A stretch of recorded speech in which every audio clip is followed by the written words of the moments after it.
Assalamualaikum warahmatullahi wabarakatuh. Halo teman-teman semuanya. Pada video kali ini, kelompok kami akan memaparkan suatu materi dalam mata kuliah keadvokatan yang diampu oleh dosen kami, yaitu Bapak Alfian. Untuk itu, langsung saja kita masuk kepada pembahasan materi. Pada video kali ini, kelompok kami akan memaparkan sebuah materi mengenai praktik bantuan hukum dalam Islam.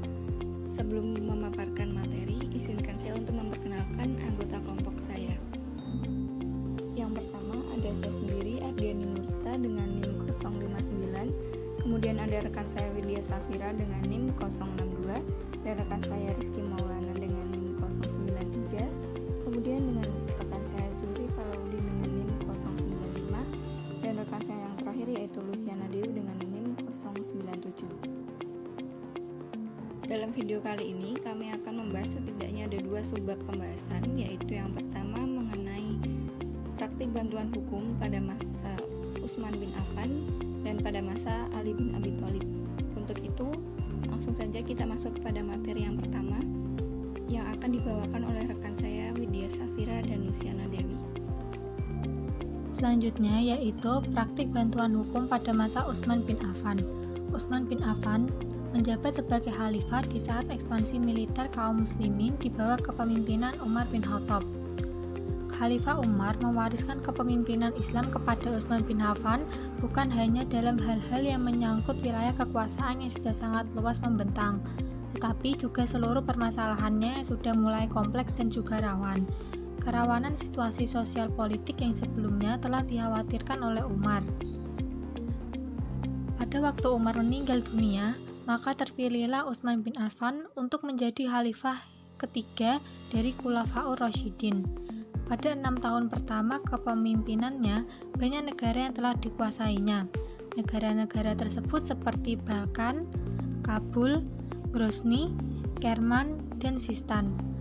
Pada saat pemerintahannya, di dalam menghadapi suatu bentuk perkara, maka beliau mengikuti jejak yang ditempuh oleh khalifah sebelumnya. Pada masa Utsman inilah, maka peradilan dilaksanakan dalam suatu gedung tertentu. Khalifah Utsman sangat menganjurkan kepada petugas-petugas yang berada di daerah apabila dalam menjalankan tugasnya agar mereka selalu berlaku dan bersikap adil demi terciptanya suatu kebenaran. Begitu pentingnya masalah keadilan sehingga beliau mengirimkan surat kepada petugas yang isinya antara lain yaitu, maka sesungguhnya Allah Subhanahu wa Ta'ala menciptakan makhluk yang benar, maka Allah tidak akan menerima juga kecuali dengan benar. Ambillah kebenaran dan perhatikanlah amanah, tegakkanlah amanah itu dan janganlah kalian merupakan orang yang pertama kali meniadakannya, maka kalian akan merupakan kongsi orang-orang yang sesudah kamu. Penuhilah. Jangan kalian berbuat aniaya kepada anak yatim, dan begitu juga yang berbuat aniaya kepada orang yang engkau mengikat janji dengannya. Dapat dipahami dan penjelasan di atas bahwa surat Khalifah Utsman tersebut adalah memerintahkan kepada petugas-petugas dan para khodonya agar menjalankan tugasnya terhadap masyarakat dan melarang untuk berbuat curang dalam menjalankan tugas mereka. Itu dia materi yang pertama. Selanjutnya kita masuk kepada subbab materi yang kedua yang akan disampaikan oleh rekan saya Rizky Maulana dan Zuri Falaudin. Untuk itu, kepadanya saya persilahkan. Selanjutnya, peradilan pada masa Ali bin Abi Thalib. Beliau mengikuti langkah yang telah dijalankan oleh para khalifah sebelumnya, dan beliau selalu memberikan pesan terhadap khodi-khodi yang bertugas agar menjalankan tugasnya berdasarkan dengan keadilan dan kasih sayang terhadap masyarakat. Ali menetapkan hukum di antara manusia selama di Madinah. Ketika keluar di Basrah, dia mengangkat Abdullah bin Abbas sebagai gantinya di Madinah dan mengangkat Abul Aswad Ad-Du'ali dalam masalah pemerintahan di Basrah dan sekaligus dalam peradilan. Selain itu, Ad-Du'ali juga diperintahkan menyusun kitab tentang dasar-dasar ilmu nahwu. Ali juga sangat memperhatikan para gubernur dan para hakim dengan bimbingan dan pengarahan, sehingga sangat wajar jika kitab-kitab peradilan, fikih, dan sejarah sering membicarakan ijtihad imam yang sekaligus hakim ini dan hukum-hukumnya yang menunjukkan kecerdasan dan kejeniusannya, kecermatan dan kebenaran pemikirannya, pengukuhan kebenaran dan penegakan keadilan. Kemudian beberapa contoh penyelesaian hukum pada masa Khulafaur Rasyidin sebagaimana yang ditulis oleh Dr. Subhi Mahmasani dalam bukunya Turaj al-Khulafaur Rasyidin adalah sebagai berikut tentang masalah nasab.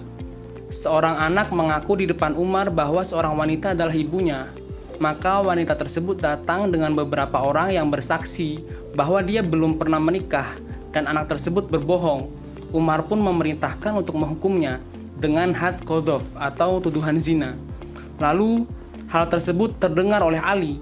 Maka dia mengintervensi perkara ini dan menawarkan kepada anak tersebut agar menikahi wanita yang diakui sebagai ibunya. Wanita itu pun berteriak, Allah, Allah, itu neraka. Demi Allah, dia adalah anakku. Kemudian dia mengakui bahwa keluarganya telah menikahkannya dengan seseorang tanpa kerelaannya.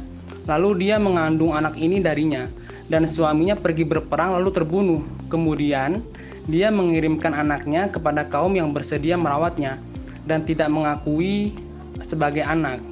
Maka Ali menetapkan nasab anak tersebut dengan wanita yang ditunjukinya. Yang kedua, kasus pembunuhan. Seorang pemuda mengaku di depan Imam Ali bahwa bapaknya pergi bersama beberapa orang dalam bepergian. Ketika mereka pulang, mereka mendalihkan bahwa bapaknya telah meninggal dan tidak meninggalkan harta apapun. Maka Amirul Mukminin memerintahkan 2 polisi untuk masing-masing tertuduh supaya mencegah dari bentrokan di antara mereka. Kemudian Ali menanyakan kepada masing-masing tertuduh dengan cermat tentang kapan kepergiannya mereka, tempat singgah mereka, sebab meninggalnya teman mereka, dan bagaimana didapatkan hartanya. Juga tentang bagaimana dia dimakamkan, di mana tempatnya, dan pertanyaan-pertanyaan yang mendetail seperti itu. Namun ternyata jawaban masing-masing berbeda. Maka dia memerintahkan untuk menahan mereka dan masing-masing mengira bahwa awalnya telah mengaku. Ketika itulah mereka mengakui masalah yang sebenarnya. Akhirnya Imam Ali menetapkan denda kepada mereka dan hukuman mati dengan qisas. Perintah ini menetapkan tentang bolehnya memisahkan para terdakwa untuk mencermati permasalahan yang sebenarnya dan bahwa pengakuan yang muncul akibat tersebut dinilai benar dan tidak ada paksaan. Yang ketiga, masalah makar perempuan. Seorang perempuan sangat tertarik kepada seorang pemuda, maka dia menuangkan zat putih pada bajunya dan di antara 2 pahannya. Lalu perempuan itu mengadu kepada Umar bin Khattab dengan mengatakan bahwa pemuda tersebut memperkosanya seraya mengisyaratkan bekas-bekas yang dibuatnya. Pemuda itu pun menolak dakwaan tersebut dan Umar mengalihkan masalah ini kepada Imam Ali. Maka Ali memerintahkan untuk diambilkan air panas lalu dituangkan pada baju dan mengeraslah zat putih tersebut sehingga tampak jelas letak kebenaran sebab kecerdasan Ali dan kecermatan pandangannya. Demikian bentuk penyelesaian secara kimiawi. Akhirnya Imam Ali bertanya kepada wanita itu dan mengakui rekayasanya sehingga tuduhannya tersebut ditolak. Baik, terima kasih kepada semua rekan-rekan saya yang telah memaparkan semua materi pada video kali ini. Dapat kita simpulkan bahwa praktik bantuan hukum dalam Islam di masa khalifah ini sangat menjunjung tinggi 3 hal. Yang pertama yaitu kecermatan dan ketelitian dalam menangani kasus. Yang kedua yaitu keadilan. Dan yang terakhir yaitu tidak berlaku curang dalam praktik bantuan hukum. Untuk itu, terima kasih telah menyimak video dari kami. Apabila ada kekurangan kami mohon maaf. Wassalamualaikum warahmatullahi wabarakatuh. Sampai jumpa.